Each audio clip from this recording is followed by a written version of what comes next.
उ लड़की कहता है कि हमारा नाम षष्ठी देवी, हमारा षष्ठी नाम हो आ तारा यह करे के बा कि जा आज से पूरा देश में फैला दी कि छठ के पूजा करी लो,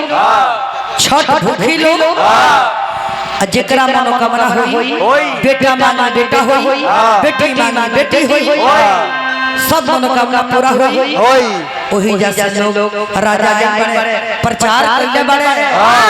लोग छठ भूखे लागल बा अतः से छठ पूजा होला।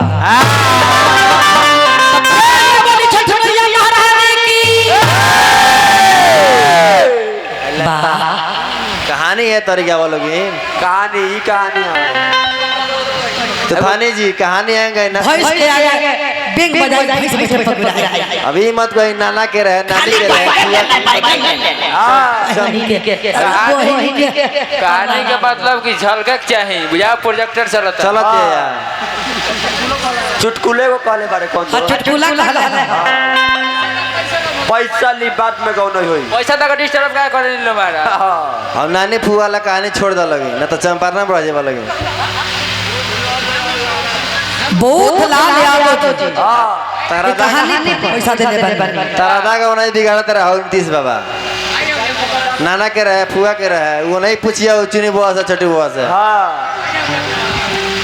वो का आदमी कहीं और चलिए अब गाना बोले चुटकुला को काले बड़ी चुटकुला कहे चुटकुला कौन बोल रहे हैं कहत रहे हाइड्रोसिल पश्चिमा एगो चुटकुला हमरा बोल रहे हैं हाय सुना कहीं जे जोर से झगड़ा कर लोग से झगड़ा का जे जोर से झगड़ा करेला ओकरा से झगड़ा करा के क्या होई जंजरिया क्या आज जौन ब्यास जरिए के मौग कमर हिलावता ओकरा हाथ में हथियार धरत मारा कोई दुश्मन के तो अपने मरवा ली ओ भाई तोरा ब्यास के ब्यास लेके जाओ ए ब्यास जी दूसरा के जाइए मारे खुद मरवा के चलिए ये का कहता है चिकुले वाला ये बनाया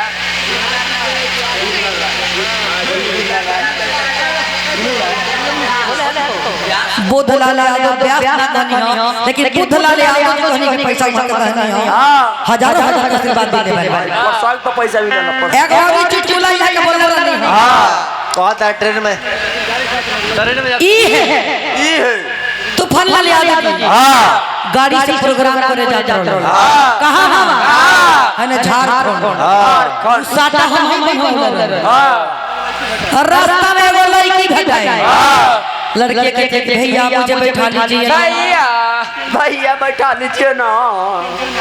बस टेंशन में आ गई लड़कियां के टेंशन में आ गई लड़कियां बैठ गई कुछ दूर लेके गई तो लड़कियां के चौकर आ लगा अभी और टेंशन में आ गई लड़कियां लेके गई अस्पताल में जांच करावत रहे डॉक्टर कहता कि थैंक यू धन्यवाद आप पापा हेलो हेलो कांग्रेचुलेशन तूफानी लाल यादव आप पापा बनने वाले हैं और टेंशन में आ गए लड़कियां के डॉक्टर तो है हमारे बच्चे का यही पापा है और टेंशन में आ गई ओई जा जांच करो रिपोर्ट आई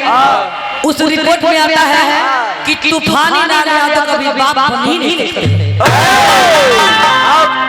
आप टेंशन में आ गए और टेंशन में आ गई महाराज फिर याद आई ये रे भाई घरे को लड़का बड़े से हम जब हम बाप नहीं बने तो ऊ लड़का को के कर हम और टेंशन में आ गए बाहर बोका ब्यास बा बोका बड़ा पत्ता खला लेरी हो गल अरे वगर की बंगाल त दू चार गो बंगाली बोली रे पगला की बोल छे रे আমাকে ई बड़े है ने की बोल छे তুমি কত বক বলছো আমার লাই খাইবে তোমার ফেটেই যাবে ए बेजी জানো ई बड़े है ने पूरा पटीदार लो सदावत होयो ने चुटकुलो को हम मसली ना कहो ठीक है सब है ये चढ़ी तो लोग को है अजी पर्दा में